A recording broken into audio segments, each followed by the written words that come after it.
And it go. That was a little Ghetto blaster time, fool. Oh, that might have been a little bit too much, brother. Yeah. I apologize to anybody out there that's the ghetto blaster listening right now from their car or at work or something like that. My apologies if that was a little bit too much. I don't know how else to do this. You feel me? But to do it, you feel me? So we just gotta do it like we do it. What J. Cole said, hey, everybody act like I don't do it. Like I really do. You know what I'm like, all right, bro.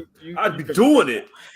All right, J. Cole, you feel me? Salute to J. Cole, actually. Calm down. I just seen J. Cole actually like I guess he was like trying to figure out like something that he wanted to rap to, and he just typed in YouTube J. Cole type beat and made a song to the first thing that he found and just sent it straight to the producer and was like, here, this for you. You know what I'm saying? Go ahead, bro. My bad. I just wanted to rap to something real quick. I ain't know what to do with it. And I ain't trying to sell it. I just want you to get your flowers. You feel me? So this is my gift to you. You feel me? I was like, hey, salute, niggas, man. Salute, man. Yes, indeed. J. Cole. Shout out to J. Cole, man.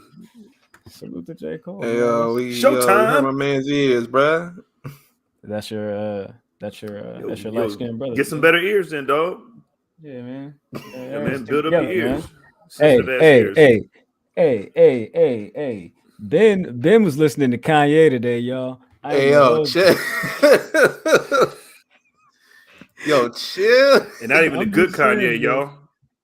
I'm just saying. I want everybody in the chat to figure out what album he was listening to when we said it's not the good Kanye, not the old Kanye. There we go. Let's get that right. Straight from the soul. You feel me? I had to switch that camera one time. You feel me? How I look, how you feel. Hold on, man. Let me back out of this real quick, man. I feel like my yellow is very yellow right now. You feel me? Very, very yellow right now. Y'all talking about, man. Let's get to it though. Let's get to it. I'm holding everybody up, aren't I? I'm holding everybody up, aren't I? So my apologies. My apologies, man. Y'all here to kick it or y'all here to kick it? You feel me? Somebody got to let me know. Yes, you can. Ladies and gentlemen, people with jobs, people without jobs, middle class, upper class, high class, all that. Cats, snakes, chickens, ducks, elderly people, and twerkers. We present to you another edition of the Public Enemies podcast. I've done forgot what episode this is already. I feel like I was on track last week. That was 244, 245. Either way. There we go. Jizzle, you know? All right, cool. So there you go. 245. We in the dough. We in the building. You feel me? I hope everybody in the chat is chilling. I hope everybody that's listening live and direct from Apple Podcasts, Spotify, you know what I'm saying, Google, however you know what I'm saying, however this gets to you, you feel me? However this gets to your ears, you feel me? However this gets to your eyesight, you feel me? We appreciate you, you know what I'm saying? Of course, this is Pro Wrestling's Breakfast Club. I go by the name, oh my God, Graham. You can beat me there. Don't meet me there. Anyways, you feel me? Jizzle's here. He's Hemi Uso. What's up with my brother? How you doing, bro? Man, dog, we out here. You know what I'm saying? They ain't got to go to work tonight. That's great. You know what I'm saying? I love that shit. Real? You know what I mean? That's all I can about. And yeah, man, we out here chilling. You know what I'm saying? Yeah, man. You know what I'm saying? Morning shift is dope. You know what I'm saying? Who would have thought?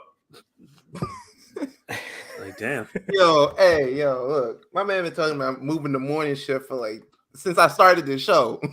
Yeah, for sure. This is my first episode. Dog, I'm catching up. Catching up, there, brother. Damn. Well, congratulations. Welcome back to, I guess, like regular, you know what I'm saying, day shift lifestyle isms and all of that. You feel me? Of course, the public enemy number one.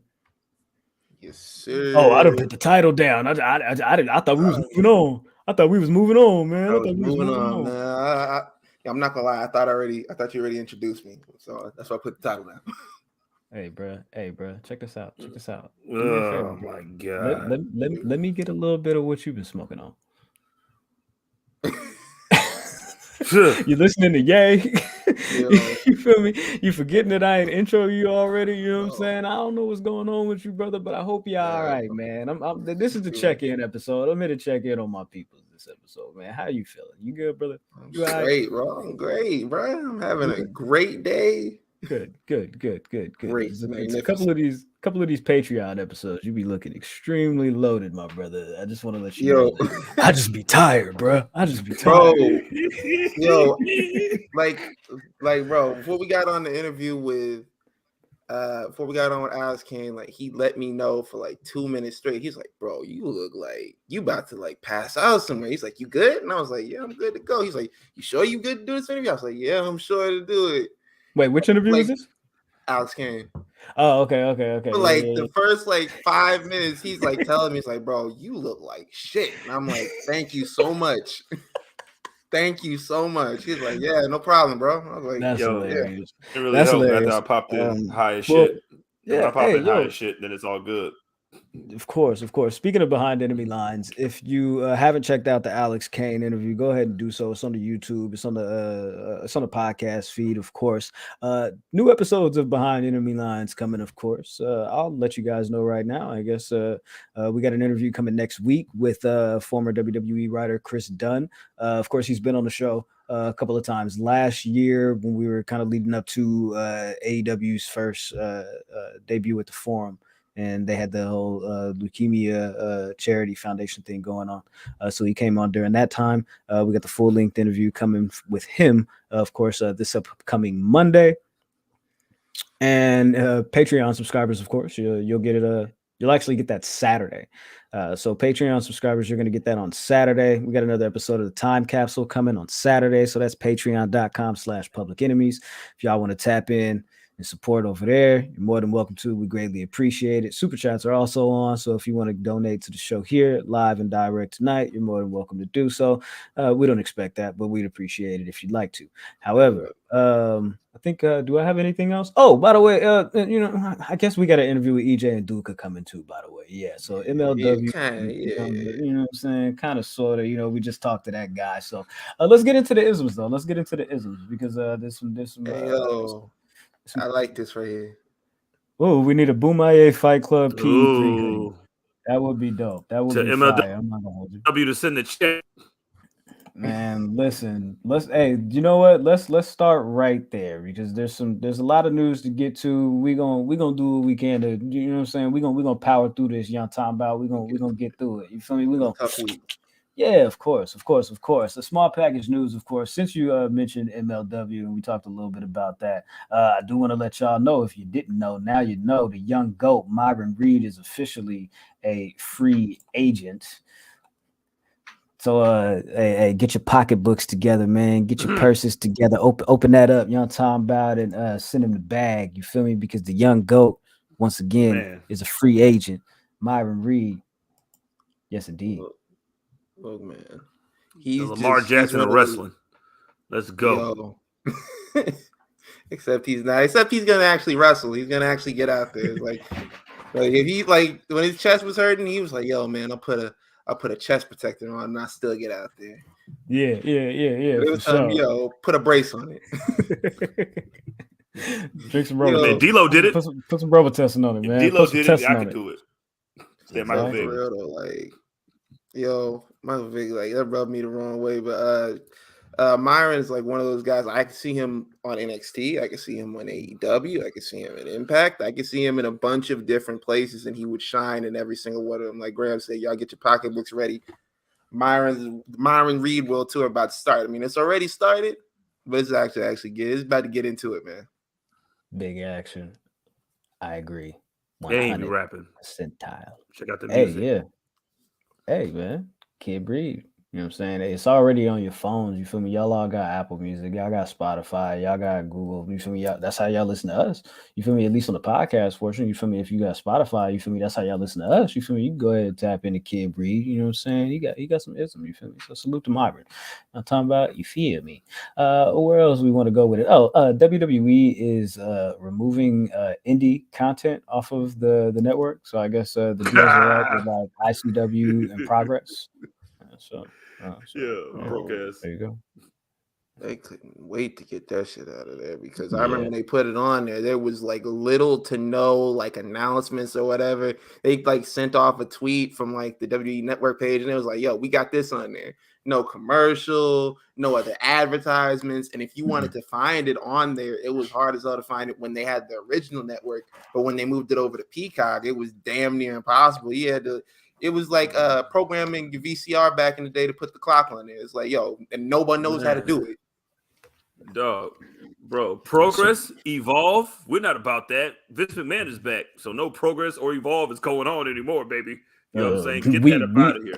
We own Evolve. We do whatever we want to with that. Yo, I don't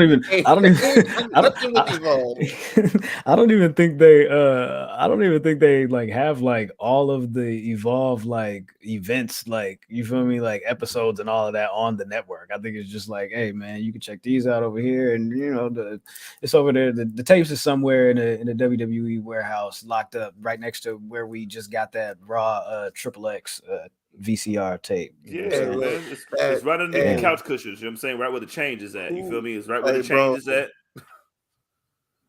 Who approved that graphic? That's like the tape that be sitting on your uncle's table when you go over to his house. He'd be like, yo, man, what's that on the table, bro? It's like, yo, you got an episode of Monday Night Raw. It's like, yo, that's a different kind of Raw, bro. It's a different kind of Raw, young blood. Put the booty talk down, son. Put the booty talk down. You say your dad gonna be mad at me. Yo, Booty Talk 5, like, bro. Booty Talk 36. That was a pretty good one. Good, man. Shout out to WrestleMania. Yo. All right, we could get back to wrestling talk. Booty Talk is crazy. Took a long turn, bro. Yo, man, that's like the dream and nightmares. Wait, isn't that also the movie with like Jamie Foxx and Vivica and no, that's Booty Call, my brother. Oh, that's Booty Call. My bad. That is Booty Call. You're right. Yo, my son's name was Buns in that movie. Let's get that out the way. His name was Buns. Yeah, you like to lick it before you. You've got the man's wrapped up and all that. Like, come on, I ain't gonna hold you. That was a bad movie. It really was. And I think actually Jamie Foxx and Tommy Davidson don't get along to this day because of that movie, like, or because of something that happened. Like, yeah. Like they just why? I don't know. Did you see my hair in that movie? Dog? I had to get them braids that everybody got right now in that movie, just for you to not get the buns until you had to lie. Yeah, like there's no crazy. Booty call has ever gone like that. That's why it's a lie. Shout out to Booty Talkamania. TJ says no booty talk. What about Willow Yam? Okay, brother. Okay. We ain't got there yet. You're jumping ahead, big dog. Sean says Booty Talk 37 it took the series in a completely new direction. He said, yo, they had to update game. You feel me? They entered a whole new phase. They got the second season of The Wire. You know what I'm saying? The second season of The Wire when they had to go to the doctor stuff, but then they just had to go right back, you know what I'm saying, to the drug stuff. Yeah, man. Booty Talk 37 is when they try to take a different turn. Yes, indeed. Shout out to Vivica. Shout out to Tamala. You feel me? Back when Vivica A. Fox was relevant, Booty Talking Smack. That is hilarious. Josh, you are crazy. You are crazy, Josh. Booty Talking Smack. Shout out to Soraya. That was great. All right, man. What did I want to say? I had one final thing. T-shirts. As I mentioned, shirts are in. Shirts are going out. Jizzle is sending shirts out on Friday. So you guys will all have updated information as far as shipping and tracking numbers and all of that this weekend. Salute to my boy Cal. Make sure y'all following Glorious Royals, man, on Twitter. Hit him up on Twitch, man. He got all the stardom is what y'all need, man. You know what I'm talking about? He be really giving me the game, you feel me? I ain't gonna hold you. I like that. Bruh, hey, he be turning by the way, the annual mixtapes, dog. By the way, mixtapes for real. He really do. The starter mixtapes go crazy. They do go Yankee. By the way, you did pop me with the white girl. I thought that was great. Anyways, let's get into it, man. Yesterday, as of this recording, so I guess Tuesday, news hit the wrestling world. It got kind of bleak. And oh man, it's okay. It's okay. Of course. Jay Briscoe. Salute to his family. Salute to his friends. Condolences, of course. Our love. Um, I guess just passed away this week. There was I guess it was a car accident where it was a head-on collision. As there may have been, there was a young lady that was driving a vehicle, um, and I guess swerved into oncoming traffic and ended up hitting Jay and his family head on. Uh, that was just really, really tragic news. So we do want to send our love and our flowers, our condolences, just due to the situation. I believe the young lady was pronounced dead, and Jay passed as well at that time. So from what we know, I guess at this point, his daughters were in. Was it both of them or just one of them? I think it was both of them. Okay. So one of them, I guess, had to have an emergency surgery. She seems to be doing at least okay and responsive at this point. Or at least, no. One of them is responsive at this point. She's good. And then the other one, I guess, just had some type of surgery, just a kind of corrective and preventative in this sense, just due to the situation. But I believe his wife had released a statement, of course, asking for prayer and just kind of clearing the whole situation up a little bit. This was very, I don't know. My day was already weird because I didn't. It was kind of like one of those things where you have like I guess like a holiday, and then it's like that next day back to work is like a little bit awkward. It kind of still feels like a Monday a little bit, you know what I mean? Yeah. So like my day was already a little bit weird, just kind of due to that. I did feel a little bit off, and then just like when that news came in, it was just like, oh man, like one, I felt extremely I felt extremely hurt for his family, like not knowing the full extent of the situation at that point, and of course that heightened when more information came in. But Mark was on my mind, of course. I believe today, this Wednesday, today is actually his birthday. Yeah, man, that is a crazy way to to spend your birthday right after that. Because like I had like taken a nap, and it was one of those naps where you're like, yo, I'm gonna lay down for like 30 minutes. I'm gonna get up, I'm gonna do something. And it turned into like I'm waking up 3 hours later trying to figure out like, okay, I gotta get up, I gotta do this, and this. And I checked the group chat. Yeah. And CJ had said in there that Jay Briscoe had passed away, and I was like, "Yo," it like threw me for a second, and I went on Twitter to look, and it was just everybody posting like their favorite stories about it and their favorite promos, and just like saying "R.I.P. him," and it just threw me off because like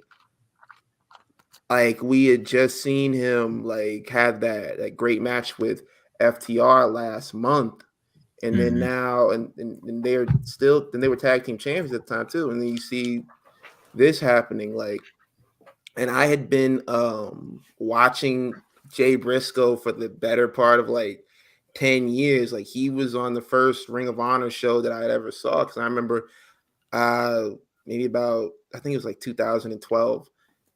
Around that time, I used to stay at like my aunt's house for like the summers. I would go over there and spend time with like them, and my cousin would come down, and she was in the living room with me, and she said, you still watch that wrestling? And I was like, yeah, I still watch wrestling. And she's like, well, it comes on one of these channels, because she didn't have cable or anything like that.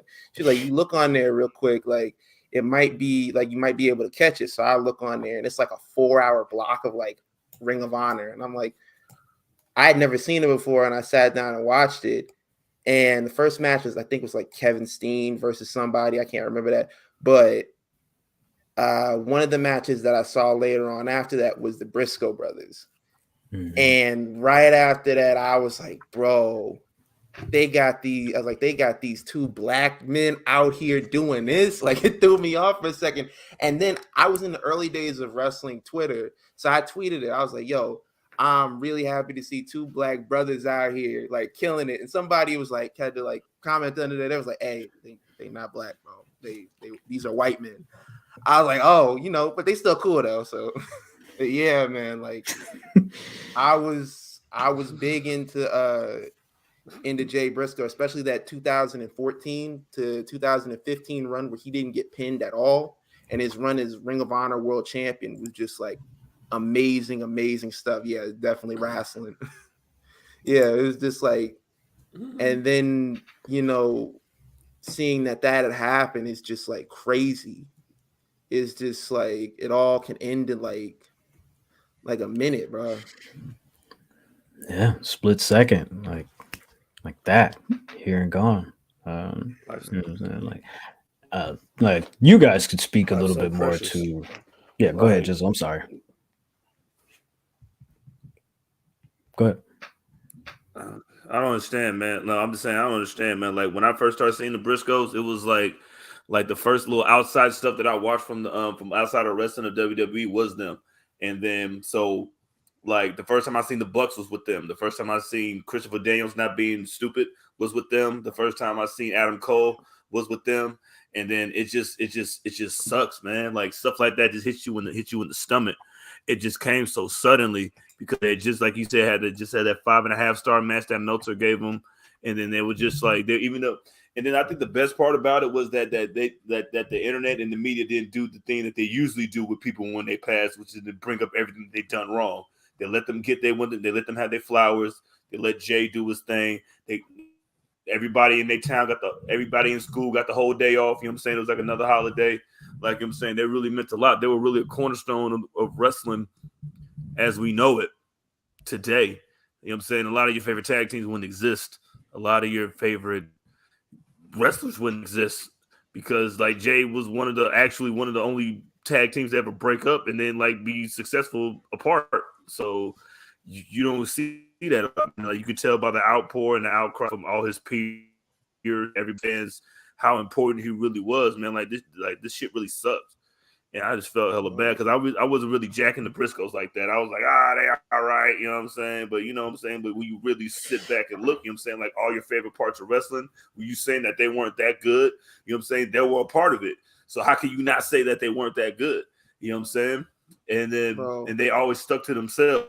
And all it was always good about, always sad, you know what I'm saying? Like they were great backstage. You know what I'm saying? Those are the stories that I look for, you know what I'm saying? What your peers think about you. And it's just sad, man. Like they were the lifeblood of Ring of Honor because like when everybody left, like your Bryan Danielsons left, your CM Punks left, your Tyler Blacks, your Adam Cole's, when they was all like going in there, doing what they were doing, getting noticed by different companies and leaving, the Briscoes stayed there. They're from like the first set. They're the first set of like Ring of Honor. They appeared on the first episode ever. Originals. Of Ring of Honor. Yeah, they're Ring of Honor originals. And through the years, they just like it changed up the style. And like CJ said, they ended up not breaking up as a tag team, but going their separate ways. Mark ended up like having a great run as the Ring of Honor television champion. Like we already said, Jay Briscoe went on to have like amazing runs as Ring of Honor world champion. And when they were together, like it was magic. Like if you watch some of their promos that they did together, they were hilarious. Even like the little commercials that they do. Like if you watch Ring of Honor on like local channels, you already know they have like the commercials for like, yo, you got to go to the doctor, you need a knee brace or whatever. And Mark and Jay, they're not. You could already tell they're not on a script. They're just doing ad libs and stuff like that. Like they're just like, yo, man, your knee is fucked up. Get this brace and just holding the shit up and just like pulling up like the shorts right there. You see, like, yo, look, I wear it and just stuff like that. Like they were amazing together, and it's really sad. And we're keeping his family and Mark, in our prayers. Man, I was like, it's funny. Like I didn't know that he was the one that cut the promo and was like, Terry Funk ain't wearing no damn a mouthpiece. You feel me? Yo. And so when Alex Kane said that in the interview that we did, like I didn't necessarily know where it came from. You know what I'm saying? I just thought he just pulled it out of thin air. Like that was just something that was. I didn't know that he was referencing the Jay Briscoe and like, or I guess so like that was kind of fire. Those promos, man, crazy. Like right? I said, off the cuff. Like you can really tell, like they're not just like, you have sometimes, you have brothers and stuff that you work with and everything like that, and you like y'all not on the same page. Like y'all, one might be over here, one might be over there, but they were brothers. One says something, the next one steps in, takes it off. It's just ad libs, just ad libs, and it all makes sense. I was like, bro. He said, like, if Black Announce Table back at it, you know what I'm saying? Make sure you tap in with them, of course, every Friday. You know what I'm talking about? That's gang. 4L. Always. Young L. It's a lot of LA people talking about the Bay. That's pretty funny. Anyways, but so Love and Light. I'm just saying, bro. It's that was happening. I did see that happening, but no, like that promo when he was talking about FTR, he was like, "You bald-headed bitch." There's a lot of meme-worthy content in their promos and a lot of that. You like, when you KC Navarro or some shit like that, what the hell you think you got good? And you see when they do their promos, you can see why Ben. You can see why Ben thought that they were black. You know what I'm saying? Because they said a lot of black folks stuff that we like what, bald-headed bitches, right? And it was always that thing where it's like you just kind of felt like that energy was like, oh, you know they say it. Yeah, like, bro. But I remember that conversation.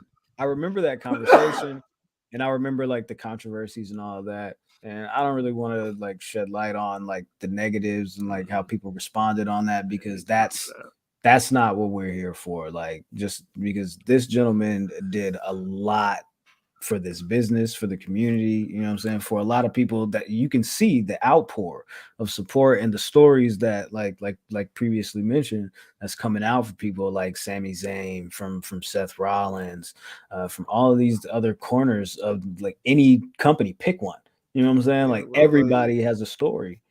Like, and on top of that, like he made an attempt to right the wrongs that he had done and try to, move on from and try to, become a better person. That's a lot more than a lot of other people can say that they did. Because, some people who make their mistakes and say the things that they say, and there's no attempt to move on, no attempt to try to make things better, none of that. They just like, yo, well, it is what it is, and try to make people forget about it. But like he did try to make up for like the things that happened and everything like missteps that. Missteps and what have you. Yeah, and he was like I said, like it takes somebody to realize.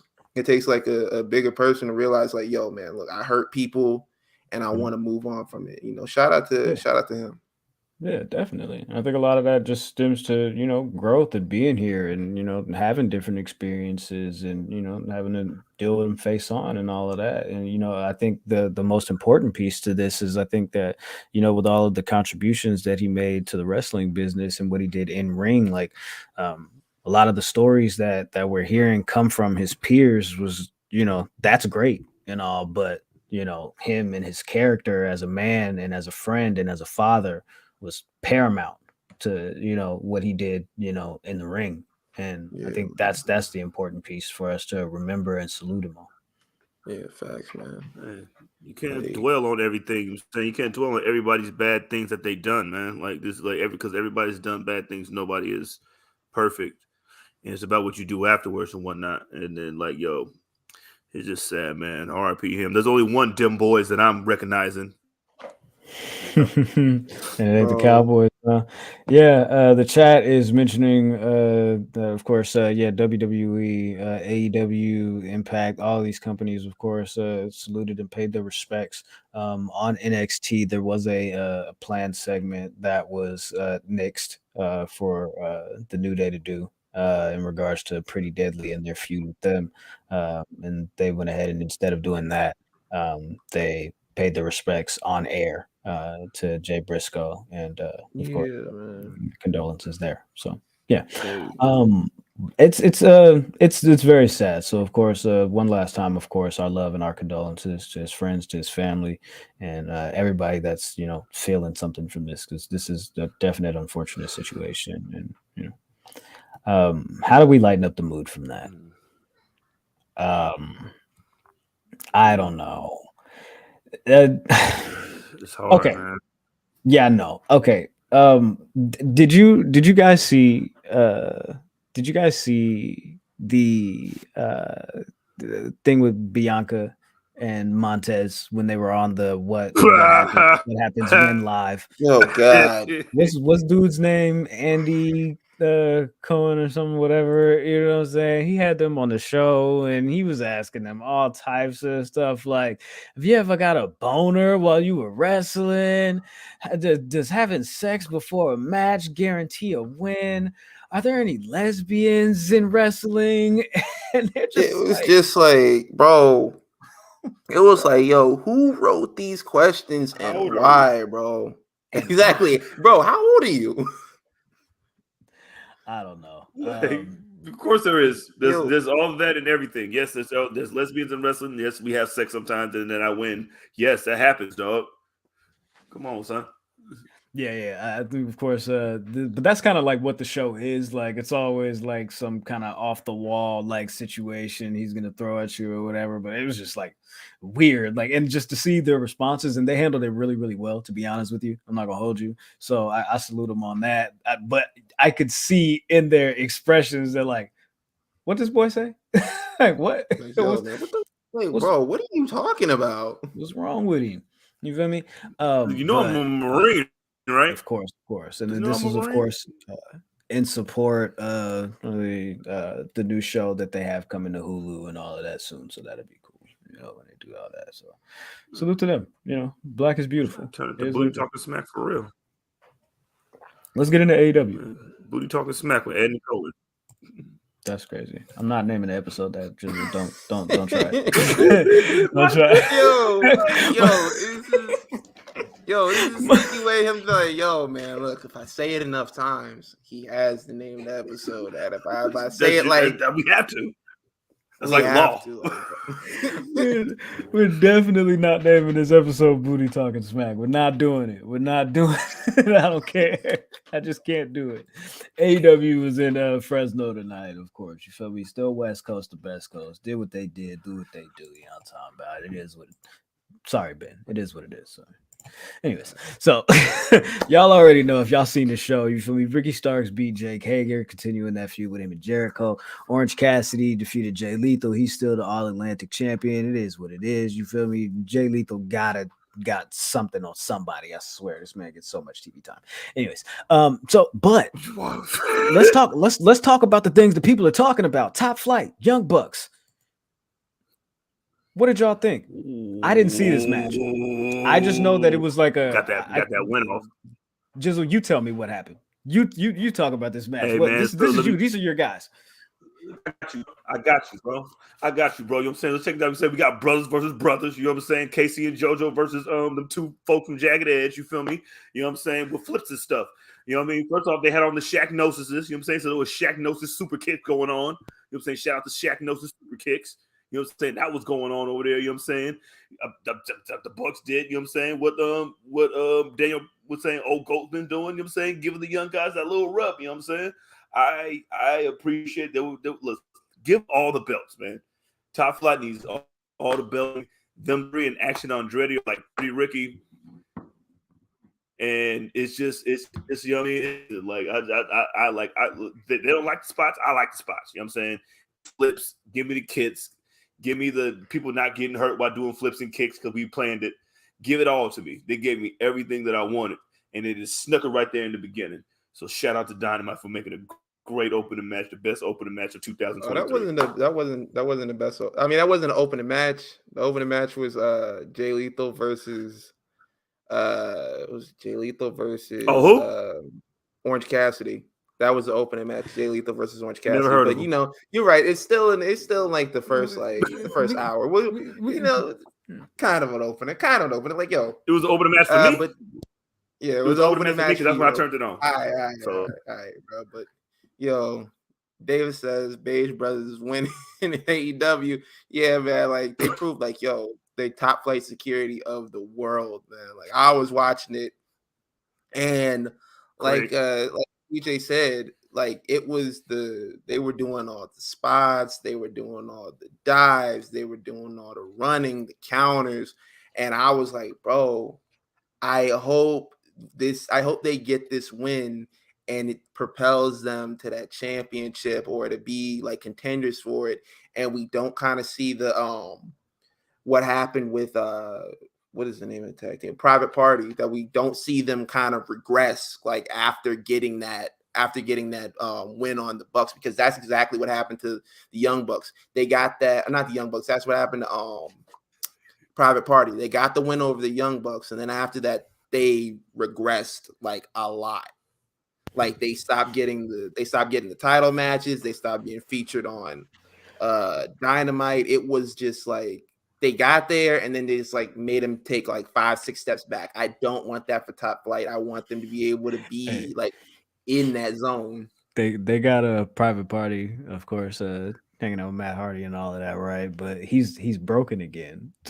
like yo, so what do we do, bro? Like so. B&E's broken. I'm not getting broken. I'm not getting broken with you, bro. If I get broken, I get arrested. That's a black thing. Top security of the world, Craig. The world. I really don't want to see broken Matt Hardy again. I'm like, bro, it's done. Just let it stay where it is, bro. Just let it go. Matt Hardy come back from I Am Magic. It go. He said I Am Magic. Flight, stay healthy. Let's move on. TJ says Top Flight got to stay healthy. David says they need a stable called Beige Rage with Top Flight, Starks, and Andretti. Beige Rage. Yo, Top Flight, Starks, and Andretti. That's crazy, bro. Pancake color pain. Let's go. You know what? That would be a full circle moment for me, since when the first time I saw Action Andretti, I called him a white Dante Martin. So yes, that would be great. I think that would be fire. I think that would be fire. Yo, so Saraya and Toni Storm is turning heel because they, after the match with Willow Nightingale, Tony and Saraya attacked Willow, and you know that whole, because they had the backstage promo and it was like, oh, that whole thing last week, da da da da da. I don't know why Sheeta F Baby would throw the kendo stick in the ring. You know, she would never do nothing like that on purpose. And Sheeta like, yeah, my bad. I'm just saying, you feel me? Like it was an accident. I ain't even mean to. And they was like, yeah, but these AEW homegrown girls, these AEW original girls, they the problem. And Sheeta like, hold on, wait, what? You don't see me standing here. Like, what you talking about? Like, I don't like that they're dragging this out. I don't know what's going on. Like, they're gonna make Sheeta like the catalyst of like AEW originals versus the outsiders. You feel me, and all of that, because clearly something's going on. Middle ground, the left hand and the right hand. You know what I'm saying? Yeah. I don't know. Dog, yeah, I don't understand. Like how you just turn heel and then like not let me know about it? You got to tell me about that. You know what I'm saying? Usually we talk about that in the group chat. You know what I'm saying? Like, we turned the heel tonight. Right, it was all right, bro. Just let me know. You know what I'm saying, so I can be ready. Because she did look just totally flummoxed and perplexed. Just like, oh, y'all attacking them for what? You know what I'm saying? I thought we put Willow in them. You know what I'm saying? The AEW invasion. That's what y'all do. Go ahead and do that. Kev said the AEW invasion. Does that mean that maybe the CEO joins? I'm kidding. Leave the Sasha stuff alone. Leave the Mercedes stuff alone. Until she shows it, doesn't show it. Is she the fourth? Is she the fourth woman? As a sidebar, just to mention the fourth woman real quick. Just to mention her real quick. She did do a promo hyping the match with Kairi at Battle in the Valley on New Japan's YouTube. Go ahead and check that out if y'all haven't seen it. There's a promo up there. It's like 4.5 minutes. Sasha just hyping the match. Mercedes hyping the match. It's gonna take me a minute. I'm sorry. But Mercedes hyping the match, and it just I'm not gonna hold you. Like, I really love her. She's amazing. She's great, but the promo did not hit for me. I'm not gonna hold you. Hey, but above all else, make sure you go to the YouTube and watch it, because if you're looking for clips here, my friend, you come to the wrong place. New Japan will take over this entire operation. Take all this, just post one clip. This whole show is gone, bro. Everything, the Twitter, all that. They're gonna be like, "Yo, man, I'll take this." Because when I seen everybody posting up the clips like right after Wrestle Kingdom, I was like, "Yeah, they about to get all y'all accounts, bro. They about to come through on all y'all." Like New Japan, like, "Oh, you doing what? You posting whose clips?" All right, bro. All right, bet. That's a bet. Like that's a bet. They're like NFL times 10, bro. Did you guys see the Hangman promo? Got to control some of them. Yes. What do you think about the Hangman promo? I loved it. It's kind of gangster too. You know what I'm saying? Doing a promo with the wife of the dude that you just smoked a week before. So like, yeah, you know what I'm saying? How your husband doing? You know what I'm saying? Tell him I said what's up. You feel me? You know what I'm saying? Yeah, I heard his head is hurting or whatever. But yeah, you know what I'm saying? I'm back. You feel me? You know what I'm saying? Back on my BS. You feel me? Back on my bullshit. You know what I'm saying? You know what I'm saying? Let your husband know that in case you want to get another one. You know what I'm saying? I got another one for him. You know what I'm saying? Tell Moxley Tonga Vailoa, and I'm saying I said what's up. And yeah, we lit. Like, bro, that was so foul. Like, he was like, "Yeah, man." So after she was like, "Yo, man, I don't have any more questions for you." He was like, "Yeah, I got a question for you. How's he doing, bro? Is he still all right?" She like, "Yeah, man, he been hurt before." He like, "Yeah, man, but I know I really hurt him last week." So, and then he was like, "Yeah, man, can you send a message to him?" And he was like, "Nah, never mind. Don't even worry about it." I was like, this man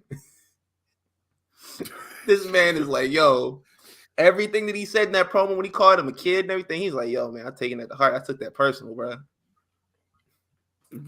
Oh, God. Give him some of that buckshot brain damage. You feel me? That buckshot brain damage will help. Eddie said, "Got it back in blood. It ain't buckshot style." Inoki gonna haunt the chat and start slapping MNFs like a power slap. Yeah, we just got to get Muhammad Ali, get the ghost of Muhammad Ali to handle him. You know what I'm saying? We got him.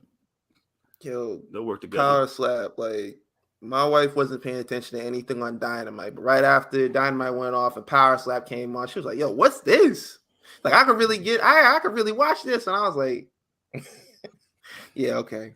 They got a dude on there called Slap Jesus or something like that. Hey, what? I mean, and it fits. And it kind of fits. You know what I'm saying, for the, you know what I'm saying, Dana White being. You know, no, I mean, never mind. You know what I'm saying? I ain't gonna go into that. Cool. Dynamite ain't over yet. You know what I mean? Yeah, there you go. Darby. What else happened? Darby and Kushida. Yeah, let's get that out the way right now. I'm saying I mess with Darby and Kushida. Shout out to Kushida making his is this his AEW Dynamite debut? Probably is. So yes. You know what I mean, getting up in there. Shout out to Kushida, you know what I mean? Put on a good match with Darby for his open challenge. You know what I'm saying? I guess we're doing open challenges again for the TNT title. You know what I'm saying? Never heard of that before. But, you know, shout out to, you know what I mean? Everybody got a good showing in there. It was a pretty good main event. Yo, about the real main event. When Darby did that dive off the top rope and tried to do the missile drop kick, and Kushida caught him in the air for the arm bar, I was like, "Oh, this is different." Bro, this is different. Like, Kushida is somebody different. Did this. Yo, facts. Yo, Kushida's a different guy, bro.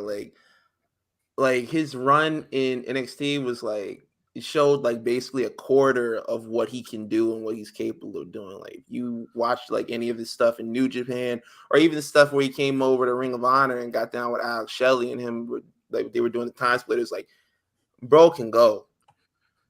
That hoverboard lock that he does, like, he just be putting that on out of nowhere. Like, you just be going for an Irish whip and this man just like slip that on. It's like, yo, what the fuck? Like, yo, what do you do? Where did this come from? How did I get over here? Like, what my arm at? Yo, facts. And yo, he brought the young boys with him too. He was like, that was some cold shit. Like, he rolled out of the ring. He was like, "All right, y'all, man, family. Yo, you over there? Give me a bottle of water, man. I'm parched." Hey, Sean Tragedy says Kushida definitely rubbed up on the flux capacitor. Revved up, brother. Love that. Yeah, you're right. You're right. No rotator cuff is safe now that Kushida's in the building, y'all. Just letting y'all know, everybody rotator cuff is in jeopardy. You feel me? They had this man jacket time. Yo, that's what I'm saying, bro. Y'all literally had this man doing all that bullshit, and you could have just had him going out there like after. I think it was when he first showed up, and he was just like punching niggas in the face. And after like Velveteen Dream got back, he just started punching Velveteen Dream in the face.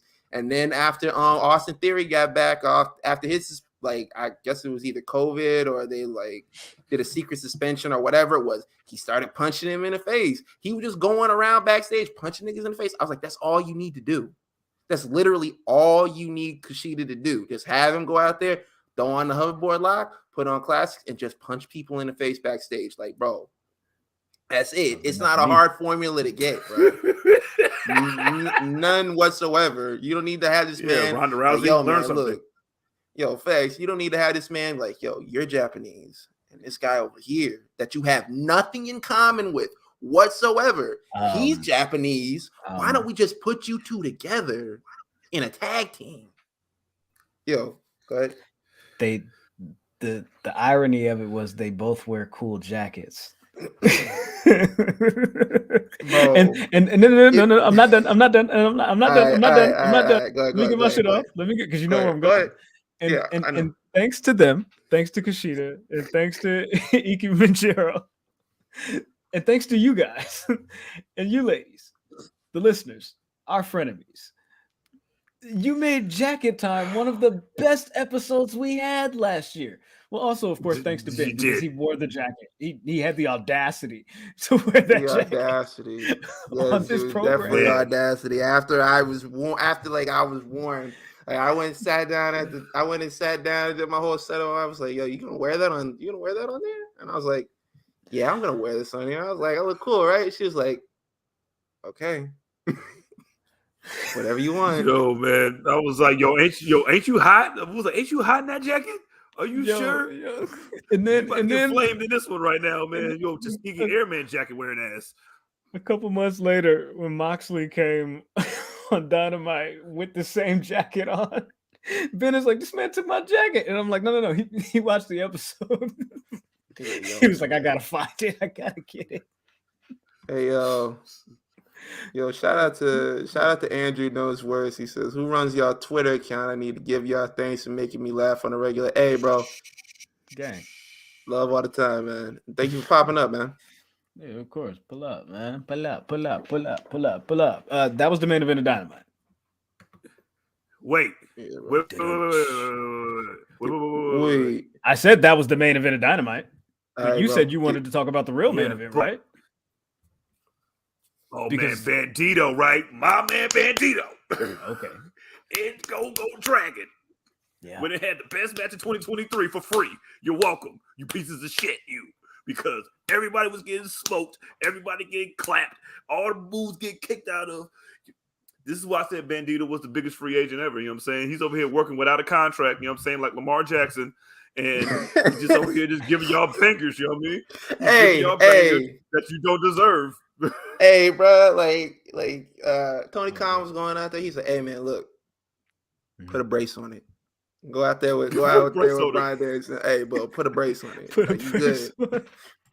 Yo, put a brace on it, man. Do some flips out there, man. Put your mask on. We had everything involved. You know what I'm saying? And then that ran right into, you know what I'm saying, the another layer of the Burberry onion. You know what I'm saying? I call it the Burberry blooming onion of MJF.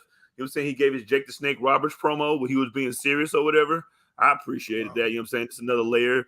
No bullshit. No, you know what I'm saying? Semantics, no jokes, mother. You know what I'm saying? This is what it is. We're gonna fight. Bro. Go ahead. And let's just go back to that match for a second. Like, it was like they got the time they needed to do everything they wanted to do.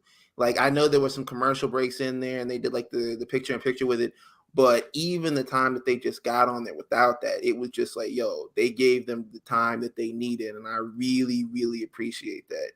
It was like they were doing everything. And it wasn't just a spot fest. It wasn't just like, yo, we're just going to jump over here. We're just going to do this. They told a story within the match. And there were actually moments where they kind of slowed it down and they weren't doing like the high spots all the time. And I really, really, really like that. Like Bryan Danielson, I don't think he hasn't had a bad match in God knows how long.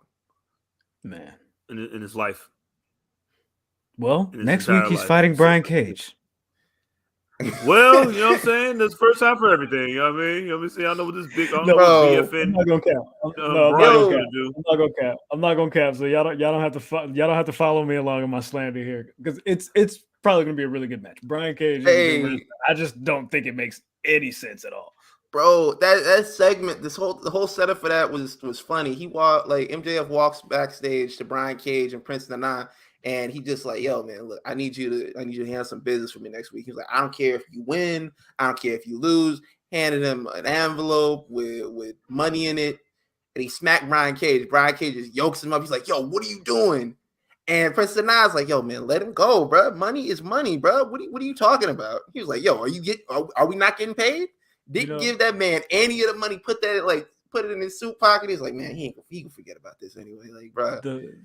The funny thing about that is they just had there was a either like a backstage clip from Rampage or like one of those internet exclusive things where Prince Nana was talking to Lexi Nair and the Dark Order came in and they was like, hey, Prince Nana, I got an email from this Nigerian guy about like donating some money to a charity, and like I never heard anything back. I gave like $2,000.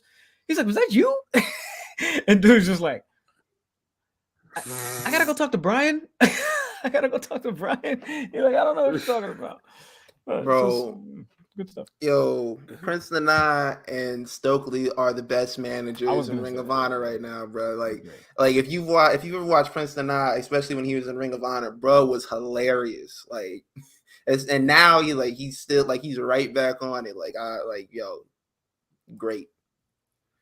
Like the fact like he's told him, he was like, hey man, look, I know he slapped you, but he also just paid you. Like, calm your ass down. You know, like, bro, you know how many needles you could buy? Bro, the money, Brian, man. The money, the money, the money. You see the envelope, the money. We can count it later. It's money now. It's gonna be money later too. So let's go. You better learn from Dennis Schroeder. You know what I'm saying? He didn't take the money and look what he's at. He's playing for $1 million right now. Oh God! Like it's like, yo, man, I think I'm worth more than $77 million. And this is like Brian Cage is definitely the Dennis Schroeder of wrestling. So can you imagine MJF as the security guard of Lester Wallace and Brian Cage as Ice Cube from that scene in Barbershop when he tried to give the money back after his wife was like, why would you try to sell the shop? Why would you sell the shop? Yeah, there you go. That's what happened. You're gonna step all over my joke. I was trying to set it up. My bad. Anyways, let's get off of Dynamite because y'all seen it, right? Y'all seen it. Y'all watched it. We had a question of the week this week. By the way, guys, we're going long, clearly. We have another segment, and I'm trying to find the mail key because I think we just got a letter. Might have.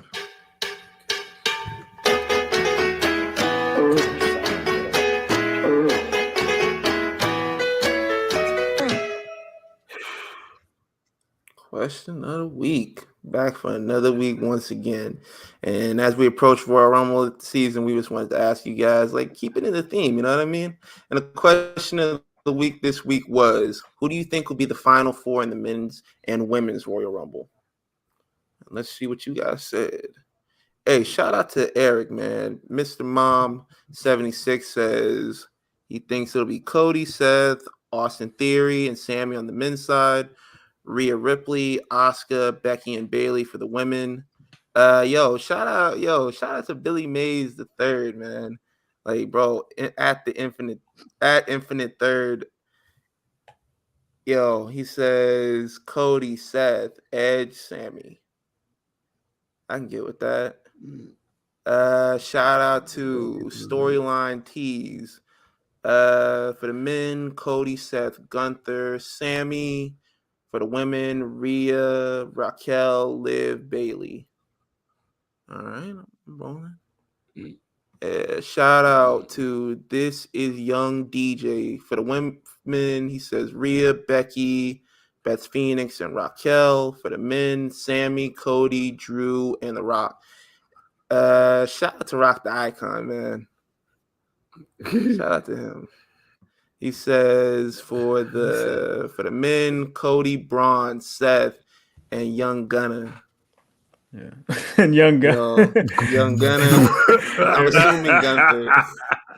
assuming Gunther. Because Rock and gang. Salute the Rock. That's hard. Yo, for the women, Asuka, Naomi, Rhea, Becky, Naomi. That's an interesting one. Keep hope alive, brother. Shout out to Gamma 837, men, Seth, Cody, Sammy, and Sheamus. Women, Asuka, Rhea, Zaya, and Mia / Michin. Is it? Which one is she going by? I don't know either.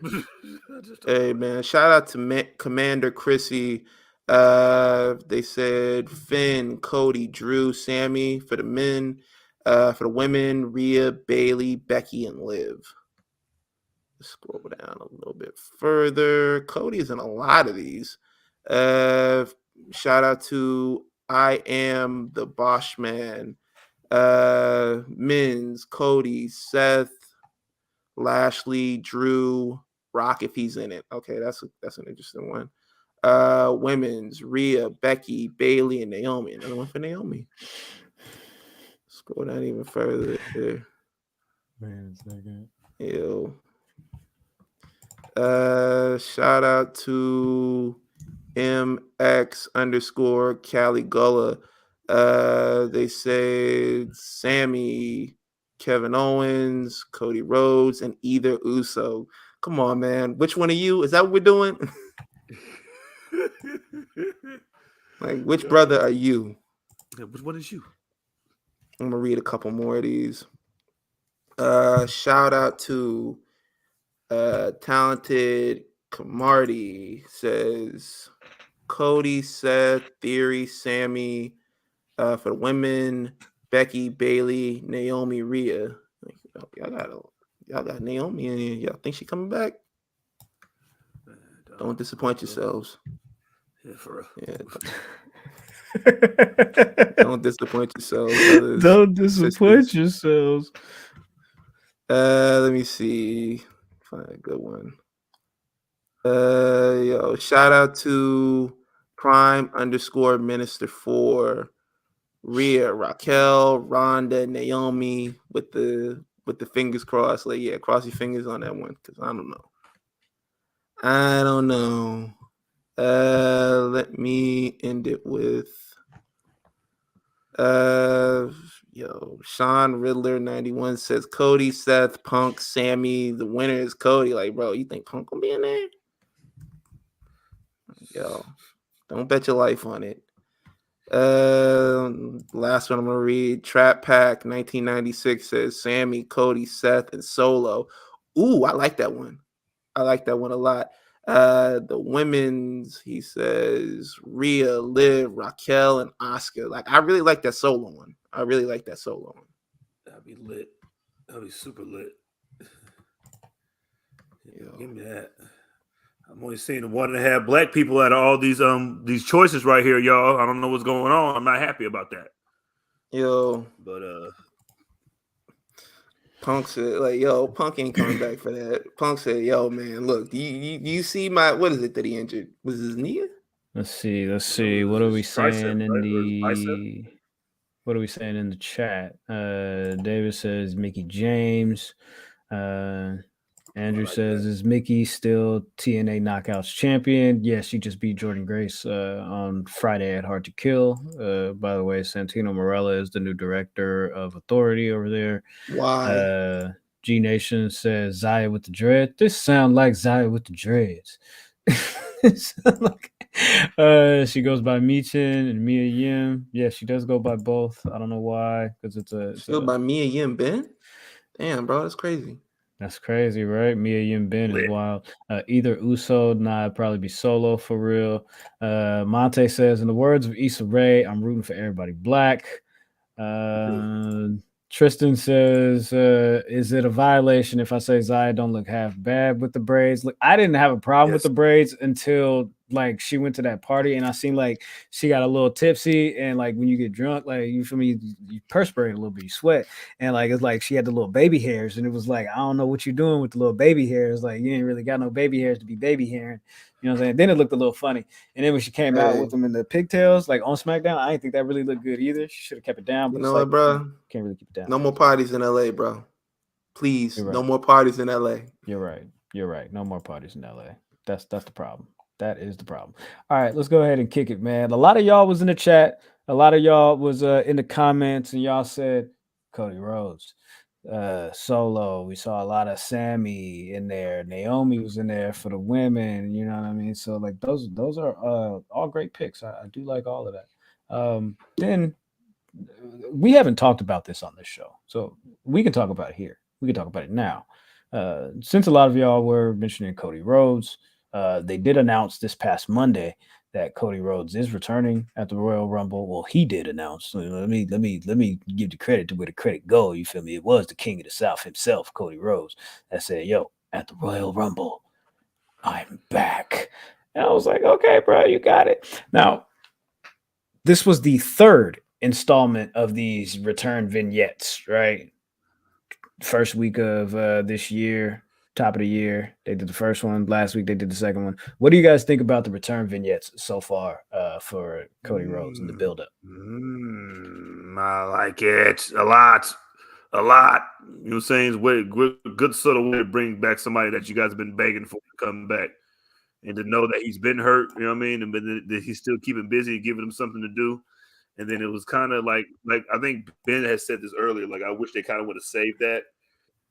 Like a return type shit, but you know, like I mean, like listen, let me know or say or be a surprise, but at least he's coming back. You know what I'm saying? He probably gonna win too. Yeah, like that was my whole thing. Like, I know, we have an event to promote. I know we gotta get people in the door, get people to turn on the streaming and everything like that.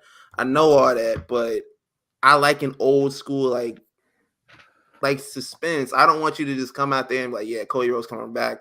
Like even for the vignettes, like the vignettes were cool, but I would have just been satisfied with the vague statement at the last episode of 2022. You'd be like, yeah, man, look, I'm healing up.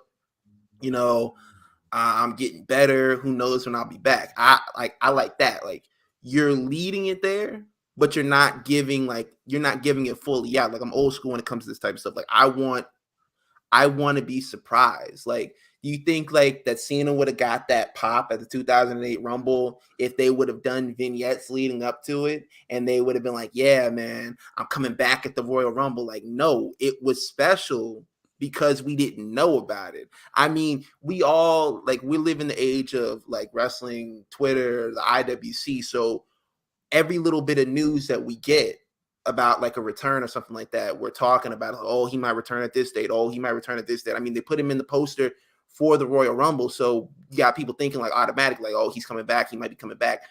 But I know we got all that type of stuff, but sometimes I'm just like, yo, I like to be surprised. Like it's possible to do that. Like look at when he came in for WrestleMania. We all kind of knew he was going to be there. We all had our speculations. He was a free agent. It was rumored that he had signed a contract and everything like that. We kind of knew that he was going to be there. But then when he came out there, it was a pop because we weren't really completely sure. I mean, I know they have an event to promote and everything like that, but like I kind of want to go back to that feeling of like, yo, I was being surprised. You want this? You wanted that? You wanted the 5, 4, 3, 2, 1. That's what you wanted? That's what you wanted? That's what you wanted? That's what you wanted to hear? Or did you want this? You wanted this? You want this to hit? You wanted this to hit? You wanted that to hit? Yeah. You wanted this to go? Yo. You wanted that to go crazy? Insanity. It would be crazy. Please, I'm begging you, somebody. Get this message to him. Make this work. Make this happen for me. Anyways. But I mean, like, if that's what we're doing and everything like that, it was a good, if that's like, you know, the way they're doing it, it was a good way to bring him back and be like, yo, show the videos, everything like that of him, like, you know, training and everything like that, making his way back. But like, I like a good surprise. Yes, Ken, we're visiting the King album. You know, there's a song on here called The Undertaker, right? The Undertaker is going to be on Raw 30 next week. So, duh. Bro. Of course. I hate how they do this every year, regardless of whether there's an anniversary show or not. Like, it's some form of like old school Raw. And they're like, yeah, man, we don't need legends to show up anymore. We don't need legends to show up on the show to pop a rating anymore. And it's like every year in January, it's just like, yo, y'all get your old asses out here, you know, do some stuff. Yo, Steamboat, get out here. That's funny. I don't think Steamboat's going to be there. Taker's there. Flair is there. Tatanka was supposed to be there, but it looks like, I guess, Tatanka's son is like they're going to like football championship or his high school or something like that. And so he like, hey, bro, I was going to come, but we going to the ship. You feel me? So I gotta slide this way. Appreciate it, though. I'll catch y'all next time. Raw 35. I feel bad about Tatanka because I was like, bro, they was like, yo, he's Native American. I was like, I don't really think he's Native American. I thought it was like in WCW with Johnny B. Bad. I was like, all right, you know, y'all can get out of here with that, man. And then somebody was like, told me, they were like, yeah, he's really, you know, he's really Native American. You know that, right? I was like, yo, what? Like, my bad. This word? That's even worse. Ben was like, a fool may never get fooled again. Like, fool me once. He was like, nah, I ain't going. Y'all not gonna get me again, man. I don't have a heart broke. Yo, I remember like I would watch my uncle's old WCW tapes, and I was like, yo, they got this. I was like, they got this dude out here looking like Little Richard, and my uncle's like, yo, that's a white man. He's like that. He's like, yo, that's that. He's like Mark Merrill. He's like, yo, that's Mark Merrill. You know he's white, right? And I was like, yo, man. I was like, I felt like Bernie Mac. I was like, turn the cameras off. Turn the cameras off, America. Turn the cameras off, America. Yeah, no, Mark is black. I'm like, come on, man. It can't be that. Who else is gonna be there? DX probably. DX is there. Yep. Road Dogg, X-Pac. Nah, bro, like getting DX there. That's easy, bro. That's easy. That's like. Oh, I cat it. My bad, peeps. You probably know more than I do. His son's a wrestling championship tournament. I apologize, not football. Anyways, so yeah, I said what I said. I fucked it up. Getting DX on there ain't a flex anymore because it's like they're all employed by you, bro. Right. They're all employed except for like X-Pac. X-Pac be popping it, but X-Pac will pop up whenever they want him to. Like X-Pac is like, yo, man, y'all want me to pop up? All right, bro, I'm there. Do you want me to vote on who should be in the NXT match? All right, cool. Like, bro. Like getting them to pop up it's not the flex that it used to be. I remember when they would do like, yo, we're getting DX back together, and I'm like, oh shit, they're all coming back, and then now it's just like, you know, most of them are employed by WWE now, so it's just like, it's like when Magic Johnson was working for the Lakers and he would pop up like courtside. It's like this isn't impressive. You work here. That's funny. Steve Blackman would be amazing. Steve Blackman is great. He's going to Hall of Fame. No G Nation. Fucking black. I need to be up and out to wrestling bios. Steve motherfucking Blackman. Yeah, shout out to wrestling bios.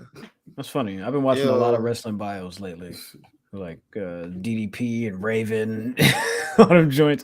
Yeah, there you go. Ben, take it. Yo, and another segment they're gonna put on there is the entire Samoan dynasty is going to come down and acknowledge Roman Reigns as their tribal chief. I so desperately want this to be a setup for Roman versus The Rock, but I know what it's gonna be. I know like Rakishi's gonna pop lock down to the ring and like, yo, man, I acknowledge you, and do the Too Cool dance, and Roman's gonna be like, man, y'all get y'all goofy ass dad out of here, man. Like this man gonna pop lock in my presence. Like, what is this? Like, they'll probably like have something like that, but I don't think The Rock's showing up. I wish it was a setup. Like, at the very least that you could do is like you could have The Rock call in on FaceTime and be like, yo, like, I don't know, crack some jokes on Roman, like tell him like, oh man, you're not my tribal chief, like, you know, keep it going. But I don't even think they're gonna do that. Like, The Rock be like, yo, like, bro, I'm still like, yo, I'm still mad at DC. I don't feel like popping up right now.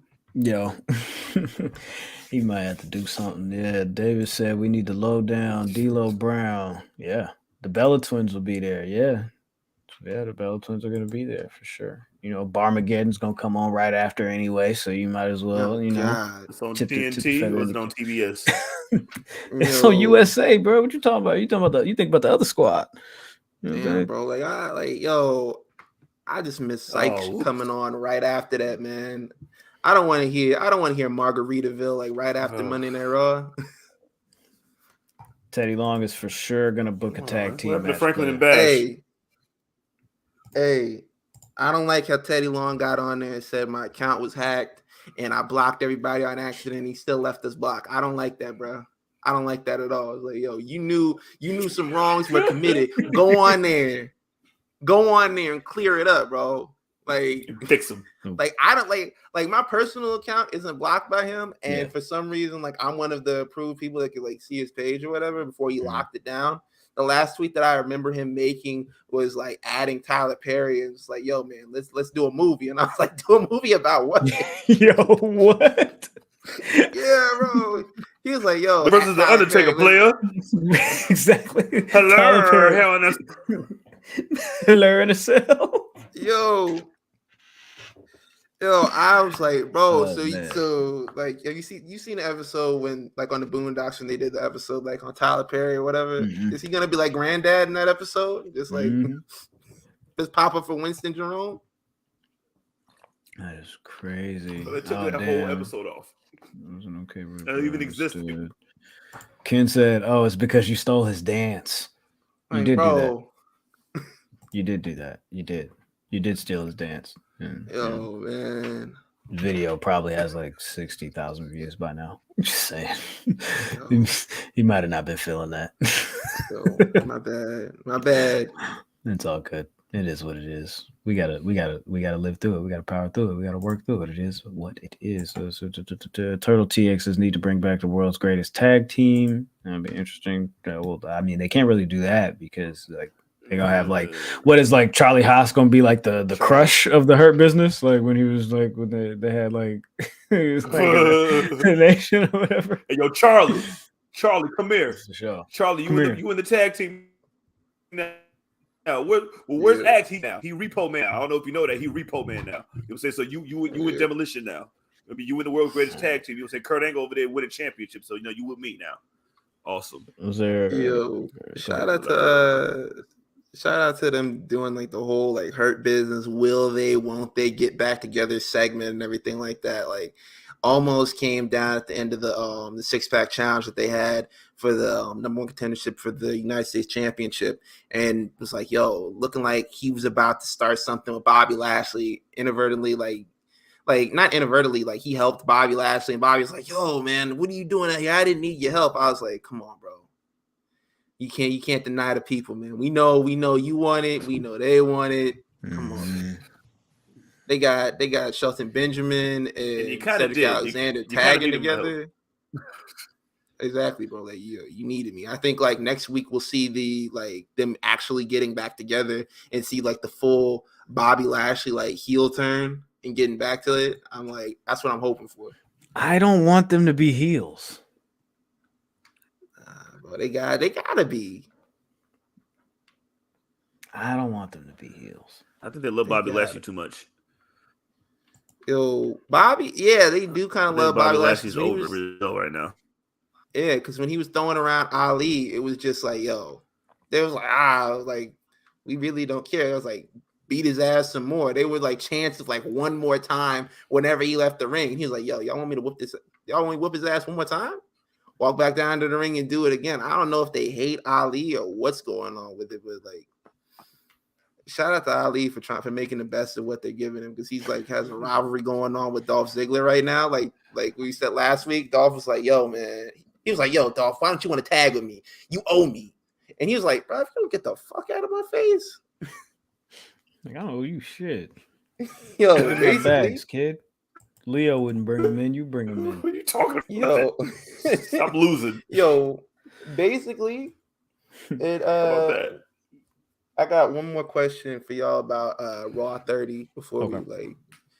Y'all think Vince shows up? Oh man. I don't know. All right. I don't know. If he shows up. I was listening to the interview that Nick Khan did with Bill Simmons. Some nasty quotes in there, bro. Craziness. But he did say there are no plans for Vince to return to television at this point. He has the preference that stuff was saying at this point, or that I know of, or just like could those things change? Because, yeah, like, that's exactly what he said. He said in 3 months could things change. Like, you have to preface it because, like, yo, as much as he goes out here and like tries to go to bat for Vince and everything like that and all the crazy shit that he's doing, he kind of has to be like, okay, well, he might end up doing that because, like, when Vince came back, that was the thing. He's only coming back to facilitate the sale of the company and the TV deals and everything like that. Like, he's only coming back to do that. And then it turned into, well, he's coming back to be the chairman of the board. Oh, he's coming back to do whatever it is that he was doing. And it's just like, yo, he's coming back and now he can make decisions on his own without the approval of the shareholders right now. And it's just like, bro, if you were coming back to just facilitate the, help with the sale of the company and help with the TV deals and everything like that, why you need to be chairman? Why do you need to come back in and have it run through that, you don't need the shareholders' approval to make any decisions? It just doesn't sound right. No, a lot of people are like, yo, man, y'all just thinking of the worst, and y'all just trying to shine light on this. Y'all just want engagement. It's like, no, bro, these are real questions and real concerns. It's like, bro, why would he come back and say like, yo, I'm just gonna do this and then reach for all this stuff over here? It just doesn't add up. And like I said last week when we had our episode, like, yo, when have you known Vince to really 100% stick to what he was going to say? Like, when have you known him just to be like, yo, man, look, you got me. Straight up, he's like, been a liar. I got it. Yeah, facts. Like, I got to stick to my word. Like, no, bro. Like, I'm going to do what I want to do. If you've been watching wrestling for at least 10 years or have access to the internet, you would know that he's going to do whatever he wants to do. It doesn't matter if there's a promise involved. Doesn't matter if he swore to you on whoever's life. It's just like, bro, he's going to do what he wants at the end of the day. Yeah. I don't know what to expect at this point. Like this about it. I'm not going to hold you. I don't know what to expect at this point.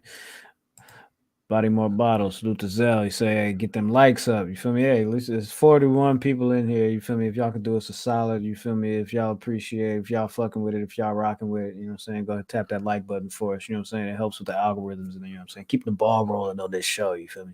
Let's see. Yeah, go ahead. Triple H did two meetings with Raw and SmackDown to let the talent know that he's still in charge of creative, that Vince can make suggestions, but at the end of the day, he has the final say. Told them basically like, yo, don't worry about it. I'm still here. I'm still protecting y'all and everything like that. And it's just like, yo, I think everybody kind of knows in the back of their mind, it's just like, yo, man, you're in charge until, if he wants to be in charge, he'll come back here and take over. It's just like, yo. Yeah, pretty much. It is what it is.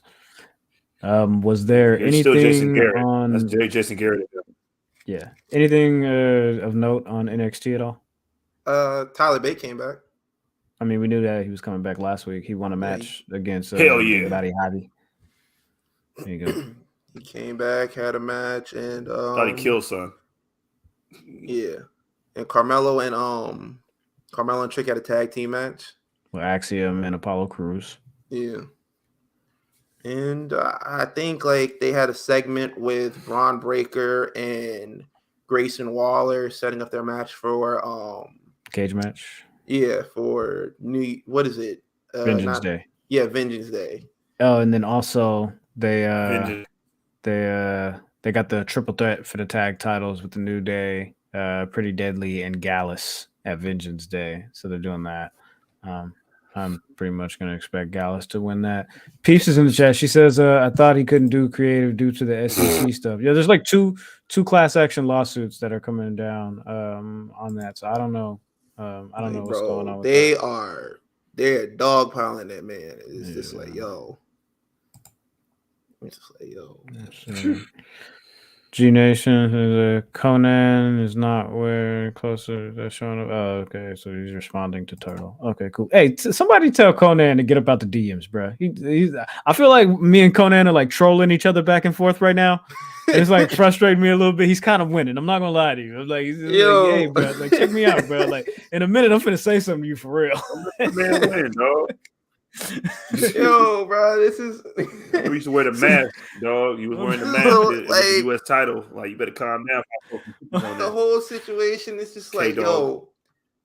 It was probably, I think it was like Saturday, like early Saturday. Like I got up to get something for breakfast, and before I went back to lay down, I checked my phone. I was like, oh, we got a DM, and I went on there, and it was like in the message request. I was like, Conan messages. This is so cool, and I texted in the podcast chat, and Graham immediately is like, that's a bot. Like, that's an automatic message that he sends. Like, he's not really trying to talk to us. Like, bro, like calm down. And then I was like, damn, bro, that's fucked up. And then as if to like, to stomp on my hopes some more, Graham was like, yeah, man, I messaged him back. Another automated message. You see, I was right. I was like, I already knew you were right. I mean, it wasn't even automated. It wasn't that it was automated. He was actually responding. Because like, so what he does is he just goes and randomly DMs people and say, hey, do you listen to my podcast? And then when they say yes, or if they say no, it don't matter. He just copy and paste and talking about, all right, cool. Well, listen to this episode and go back 3 weeks ago and listen to that episode. You know, me and Disco. And then he's like, make sure, like, and he's like, what city do you shout out in the next episode? And so I responded. I'm like, bro, stop with all this copy paste, like all this. Like, what are you doing right now? You did on our other page. You feel me? Like, I get it. Yes, we listen to the show, but I don't really care for all of this. I'm like, give us an interview. He said, bro, it's called guerrilla marketing. Don't you know about guerrilla marketing? It just means go out. I'm like, bro, check this out. Like, he's doing a little bit too much right now. Shut up. Hey, bro, I know about guerrilla marketing. Like, it's funny, but I'm like, hey, chill. Like, bro, hey, I know about guerrilla marketing. I sat through like a pyramid scheme, like what is it called? A pyramid scheme thing one time. They was like, hey man, look, you got to be persistent with them, man. It was like, yo, man, your aunts, your family, friends of the family, like you gotta be persistent with them to sell your product. I was like, bruh. I was like, nigga, like, yo, man, this sounds very illegal, and I kind of don't want no parts of it. Dog, do better like, ecstasy by myself. Like easier. They were like, yeah, man, look. They're like, yeah, man, people are going to say this is a pyramid scheme, but I want you to say it out loud. This is not a pyramid scheme. And I was like, this is definitely a pyramid scheme. Yo, so let's next episode of the Extras, let's talk about that a little bit more in detail if we can, because I have a story that, like, I don't know if anybody's seen the menu, but I have a story about one night when me and my ex-girlfriend went to a gathering of all of these people involved in this pyramid scheme, and everybody was giving their testimonials and sign up here, and people were bringing in their oh my god. So we'll talk about that. It was quite awkward, but yes. Like That should be funny. It's crazy.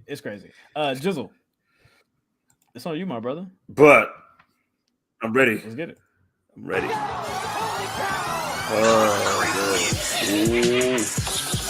I know y'all been waiting for this. Wait. I also hope that you guys are proud of me because I ain't said the N-word all episode. Hold on. Can I do this? I can do this. Okay, cool. All right, no, yeah, you're good. I just wanted to. I wanted that. I wanted just that little sound. I wanted to be able to do that. Anyway. Oh, you want that? Yeah, that's it. That's it. But before, man, shout out, man. This is what we doing out here, man. Shout out. First of all, I know you guys want to talk about the playoffs. Before we get to that, I'm saying let's get to this thing I like to call the 2-minute drill. I'm saying, which is like football, basketball, non-related stuff that's going on right now. First thing I want to talk about, what the hell is wrong with Aaron Donald? He's running around dressed like a lime green. He's saying in a lime green matador mariachi suit, talking about he's a former player for the NFL, and I don't know what's going on. It's pissing me off. Please tell me what y'all think. He said former player for the Los Angeles Rams. And then he deleted it, of course. Dog. Of course you did. I was just playing. Is that a ploy? Are you getting your Aaron Rodgers on to Aaron to saying playing? Hey, listen. He didn't delete shit. I'm so sick of this nigga right now, bro. I'm so sick of this guy right now, bro. Like, why are we doing this, bro? This song and dance, this little tap dance, like, bro, I don't care about this anymore, dog. Like either you rock it, you roll it, or you dip it, bro. Like, what are we doing? Like, because I rocks with you, AR, bro. 12 is my dude. That's my guy. You feel me? But I'm just like, bro, stop playing with the semantics, stop playing with the word gymnastics, stop playing with this whole will he, won't he, do they even want me, bro? They can't. You know how much money, bro? You know how much money you got? Do you know how much, bro? I just feel like, bro, like at some point it's like, bro, like all of this extra sarcasm, all of this, like dog, for you to go on Pat McAfee, cuz, and be like, yeah, I mean, people are, trying to doubting me right now, but last time people doubted me, bam, I won 2 MVPs back to back. So, I mean, what happens if, like, whether the right situation happens, whether it's here in Green Bay or somewhere else, for me to win another MVP? I'm like, right there. That's the mentality. It's the thing of what can I do for me? You feel me? It's the accolades of self. It's not you feel me? And I'm just like, bro, why are you worried about MVPs, bro? You have 1 ring. You got 1. Hey, you remember when Roman was like, hey man, look, I didn't lose. You lost. They lost. That's Aaron Rodgers, like, all day. Like, bro, this team is like they're a bunch of losers. Like, you see how many people I put in? Like, I would get a receiver like 5 minutes before the game, and I light him up with 4 touchdowns, bro. Like, he's like, yo, it's not me that's losing these games. I didn't lose. He lost. That's Aaron Rodgers all day, bro. And to be honest with you, CJ might end up CJ's team might end up getting him. Yeah, reunite. I Hey, mean, yo, look what you did to my guy. Look what you did to my other guy. Look, Jizzle, I blame this on you. I'm blaming you, Jizzle. This is on you. This is your fault. This is your fault. Devontae season happened like this. This is your fault. I'm just kidding.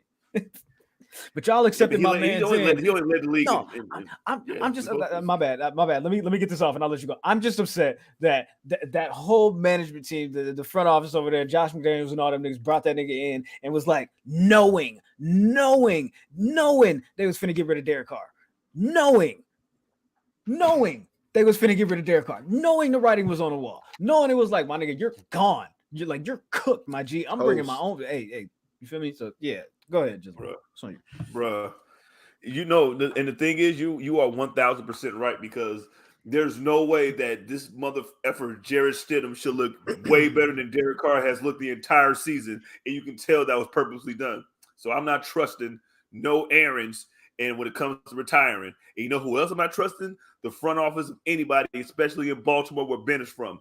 Ben, what's up with your city? Not paying Lamar, David Rexon the money supposed to be deserved. Hey, I don't know what happened. Look, you see what happened. Look, Bro, look, all I'm gonna say is that Huntley definitely had money on that game. He definitely had money on the Bengals because they came back. It was looking real good.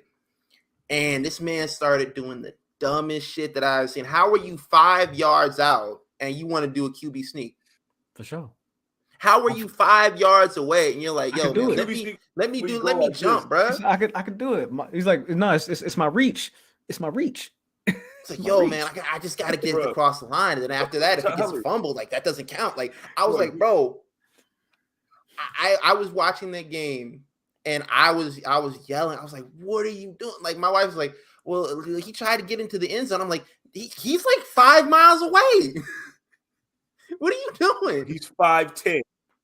Bro, he is 5'10". Like, you are my height, bro. Like, you thought you would really reach over there and make that shit? Like, you are my height. I know he's from Virginia with everything to do but cook. You know what I'm saying? But today he's from Baltimore, and he's the reason why they got signed. If Lamar Jackson was in there, he would have ran that in like a whole bunch of times. You know what I'm saying? So I just, yo, man, look, listen, we might get Lamar Jackson. Dude, y'all might get Lamar Jackson, Graham. Shit. Like, look, and the statements that were made before the game, like we had been joking about, put a brace on it. They were talking about, I think it was Michael Vick and who else was it that was on that panel? They were basically Sean Payton. It was Sean Payton. Mm.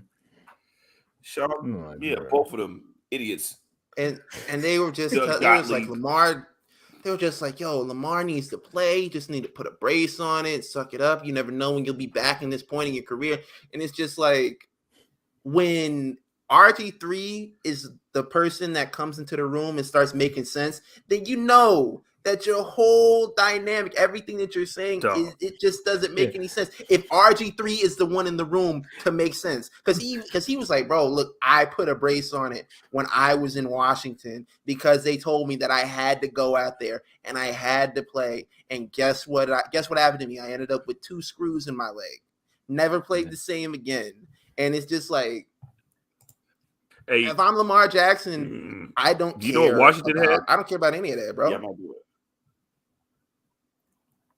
You know what Washington had behind that they drafted the exact same year? Kirk Cousins.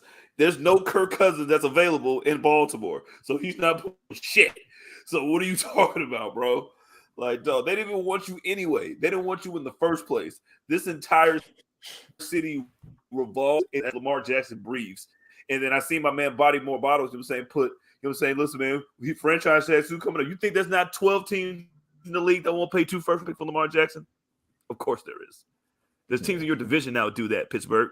So I don't know what you're thinking. That's what is giving that $225 million guaranteed, and then it's called a day. Oh man. But we'll have to see. But all right, playoff time. All right, playoff time. Listen, the one, haha. You know what I mean? Of course, they beat a hobbled Tom Brady team. Cowboys fans are so juiced because they beat a team that they were supposed to beat. Like there was 8-9 coming in. You know what I mean? Like it was, oh my god, you see beat Tom Brady? Like, yo, and it should have they should have beat him by more. Like, yo, man, y'all need y'all need to go ahead and get a new kicker, bro. Because what was he on? How you miss 4 extra points, bro? 4. How you miss 4? Thought he was in the Horseman. Like you can see you can see Dak on the sidelines, like you can see Dak on the sidelines when they're cutting the commercial break. Like, yo, what the fuck was that? And he talking to the coach. He like, yo, man, why don't we just go for a 2-point conversion? Why don't we just go for the 2-point conversion? Hey, man, David, you foul, bro. He said RG3 leg forward like a picnic chair. Hey, man, look, I remember when that happened, bro. Like the whole I got family who was just like depending on RG3. They was like, yo, man, he gonna get us out of here. He gonna get us to the championship. And I'm sitting there the whole time like, all right, whatever, bro. I was like, and my whole thing was, I was like, yo, he's not gonna get y'all out of anything. He gonna end up leaving y'all, and he ended up getting injured. I was like, yeah, man, you put all your hopes and dreams on him, and guess what? Calvin, nasty. What it gets you? Heartache, just like me. Yo, Archie, the Cowboys are really like listen. Reality is coming to set. Either reality, this I know because I know Graham can understand it because I know you know a lot of Cowboys fans and a lot of Niners fans. So the Civil War is amazing, especially when there's playoff implications on the line. So I'm enjoying that, but we all know what's supposed to happen. You know what I mean? And so, man, good luck with that. But let's talk about this. It was a very sad day to watch playoff football without my team playing, but it was also amazing, and I mean amazing to watch the team, my division, blow that point lead, and then after they get 27 points, right? You know what they want to do? Let's not fire the motherfucker who's supposed to be in charge of the fucking day by day and the time management stuff like that. No, let's fire the offensive guys. Let's fire the offensive coordinator and the quarterback coach, because clearly he was probably, even though your quarterback's the best player on your stupid ass team, say it's their fault that we couldn't score. Say not Brandon Staley, who gave up 30 points to Trevor Lawrence in one half. Hey. But hey, whatever. Hey, listen, the Chargers suck. I'm like, bro, 4 interceptions first quarter. 4 interceptions. 4 First quarter. About the same player. Bro, missing 4 kicks. Yeah, bro. And y'all let them come back and do what? Everybody should be ashamed of themselves, bro. Like, yo, what? Hey, bro, who was doing something? Like, who are all these players that you got? And then it started a week before you decided that you wanted to play your players to prove something, and then you got cooking shit all year, and then so you let this motherfucker cook you, and then you get your second best receiver hurt, who probably would have won you the game if he'd have been in the game, Mike Williams, because all them passes that you were throwing to freaking Carter and Keenan Allen's bum ass that could have been going to Mike Williams, but no. And now look at you. You got beat by Zay Jones, Christian Kirk, whose contract who we were laughing at. Like, remember in the beginning of the season, if you listen back to the episode, y'all, we laughed at Christian Kirk's contract. And now you see what the hell he's meant. We did. So, we did. I apologize for my outburst. But I just like Christian Kirk, man. Hey, motherfucker was like, he got 95, man. We had to give Devontae 200 because of that. He was like, he got 85. So I need at least 215. Hey, man. Hey, shout out to Doug Peterson for going to Jacksonville. Cleaning up that locker room, cleaning up everything. Like, what's the dude's name from what's it called? Like Joe Clark. Man went into the locker room like Joe Clark, man. He was like, yo, just went and talked to Trevor Lawrence, like, yo, you smoke crack, don't you? Look at me, boy. Don't you smoke crack? Don't you, brother? Smoke crack, don't you, brother? Went in there and cleaned up, hey, speaking of smoking crack. That's funny. Bro, all right. Hey. Segue I'm interested in. Hey, Ben, how you feeling? Yes. You got to play a division rival, too. You got to play the Giants. You ready for that? You ready for the new Daniel Jones that's coming up? I'm kind of shaky because I'm like, yo, we beat him twice, and it's kind of hard to beat the team 3 times in a row. You know what I mean? Like, it's always like, okay, well, we got him last time, but then it's like kind of nerve-wracking. So I don't know. I'm hoping for the best. Bro, I ain't never seen the Giants in my life look this good in my entire life. They were running the ball right. Like, I guess we know who the coach of the year is. Shout out to Bryan Danielson, because that man, he didn't turn Daniels into a decent quarterback. You know what I'm saying? Just like, stop making mistakes. Just stop running into shit. Can you stop running into shit and ball down? Like, for me, like, if you can stop that, you know what I'm saying? I'll just have you throw the ball real slow, you know what I'm saying? Real early, you know what I'm saying? And you're going to run the ball 20 times, you know what I'm saying? Because the Vikings can't stop shit. They can't stop shit. They never could stop shit. So, Bryan Danielson definitely has to be the coach of the year, because as you see from when he left Josh Allen, how these motherfuckers almost blew the lead to the Miami Dolphins on the 3rd string. You tell he makes a difference. Buffalo can be had. I can't wait to see them lose. I think they lose this week. I don't know who they play, but the motherfuckers lose. I think they play Joe Burrow. And bro, yo, motherfucker is hilarious, bro. Josh Allen like sitting there, getting into fights, starting fights and walking off the field like he didn't do anything. Just like, yo, man, handle my light work. Hey, running around like That's basically that little evil laugh and shit. They ran off the field like Skeletor. Real smoke, I'm out. You smoke crack, don't you? Yeah, hey, baby. Yeah, that's definitely come on, Zell. Come on, dog. You know who the real kings of the North is. You feel me? Like, dog, like, yes, they were frauds the whole season. What are we talking about? Yeah. Oh, my bad. I was more concerned with Detroit. I was like, yo, Detroit's gonna be a better team this year. They were, but they were still trash. So, you know, it is what it is. Damn, bro. I mean, Joey Bosa lost on they ain't about enough kneecaps, I guess. Yeah, sure. Yeah, but the other one didn't. Yeah. So the What inferior Josh Allen. Yo, in basketball talk, John Wall went on a podcast and called everybody bitches. And I appreciated that, you know what I'm saying? Because, yeah, they are all bitches. You know what I'm saying? Bradley Beal a bitch, you know what I'm saying? Some dude named Josh Cretan. Yo, like, out of the league. Shout out to Kaz. You know what I mean? Shout out to him, shout him out. That part where he was like, yo, Bron hit that fucking bank shot.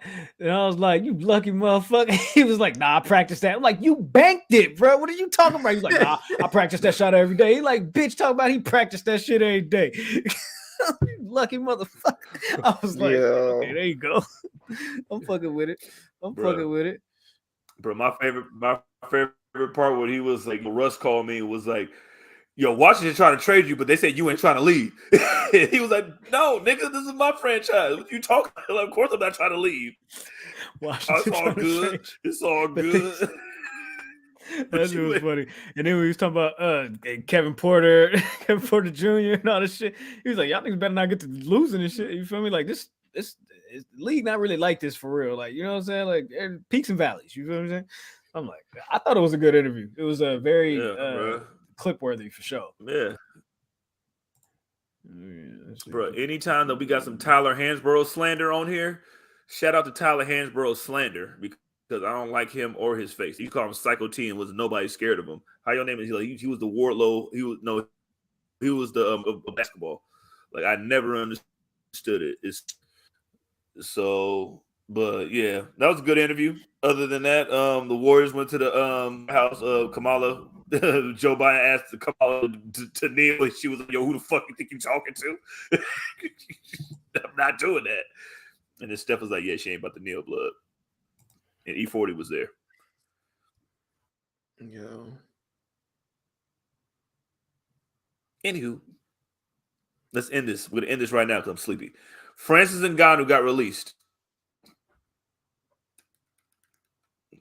Graham, I can't hear you. Francis Ngannou. Oh, my bad. Yes, Francis Ngannou got released. I'll go ahead. Yeah, go ahead. You got it. I hear you. Why did you do that? Yo, he got released, and Dana White said it was because he was afraid of competition. Now, yeah, how you muted, bro? How you muted? I don't know how you're muted, Jizzle. Yeah, but you're muted. Halfway through, bro. I don't know. I don't know what just happened there. Unmute. I don't know. You got to do something about that. But yeah, so he said that he was what the fuck just happened? Can't unmute your guest. Their mic. Your mic is not connected. Yeah. I can hear you now. You good? You back? No, Jizzle. You're good. Okay. You just muted it again, but all right, cool. Take your time. Anyways, yeah.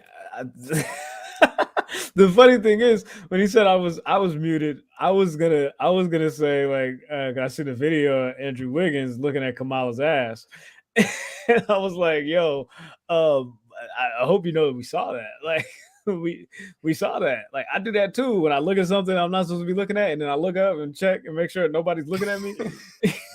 Like I've done that. I've done that multiple times around plenty of ass as well. Bro said, "Yo, he just like me." For sure. So, man. oh my bad. Go ahead. You're back. Yo. But thank you, man. I appreciate that. Yeah, Dana White is an idiot. He's been an idiot. He's also an idiot that doesn't need to be talking about anybody ducking competition when you was ducking your wife's right hand in the club.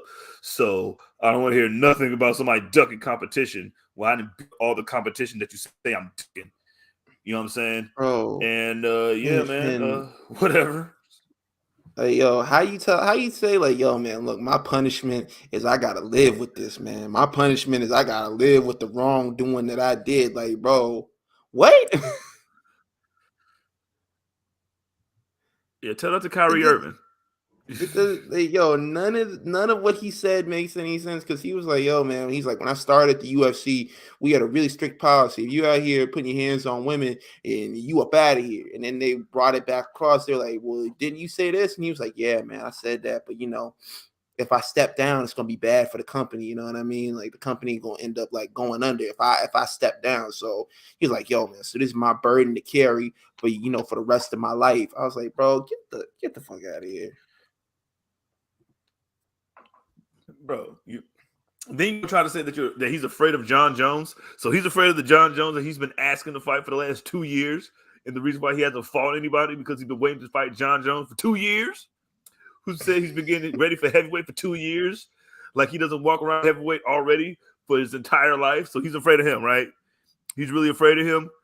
And then as soon as he gets released, what happens? Cyril Gane versus John Jones for the interim. Oh, really? Cyril Gane, who I beat on one leg, is going to fight John Jones, who's been running for me for the last 2 years, huh? Sure.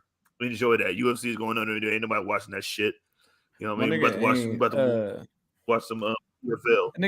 That nigga ain't never like had a heavyweight fight.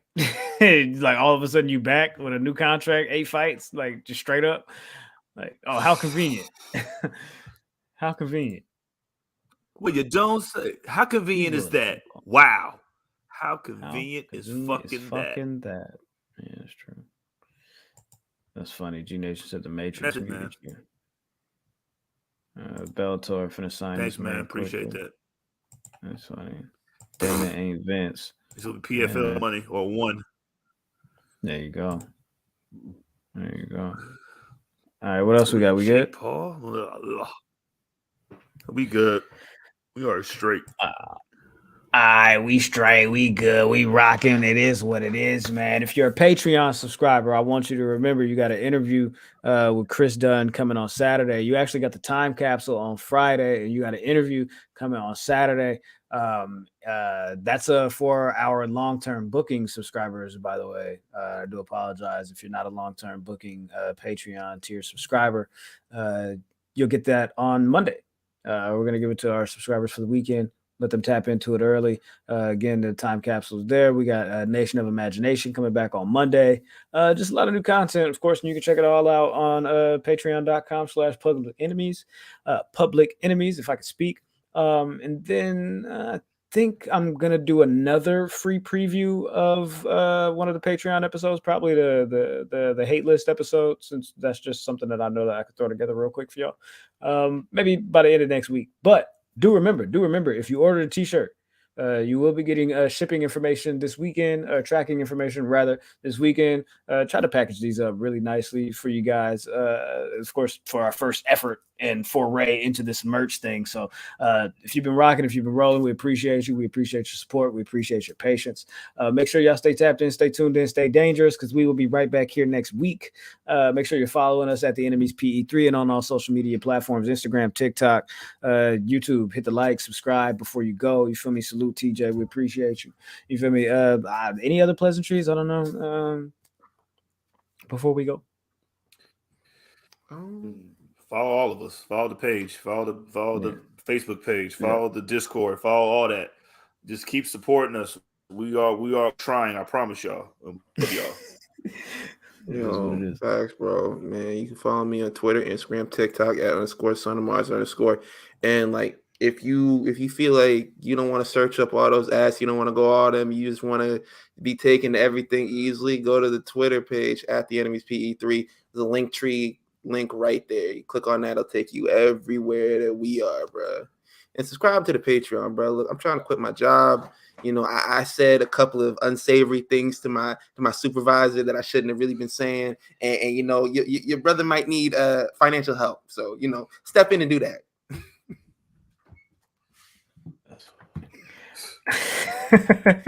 Josh, I'm not naming the episode that. All right, man. Let's get up out of here, man. Y'all be smooth, of course.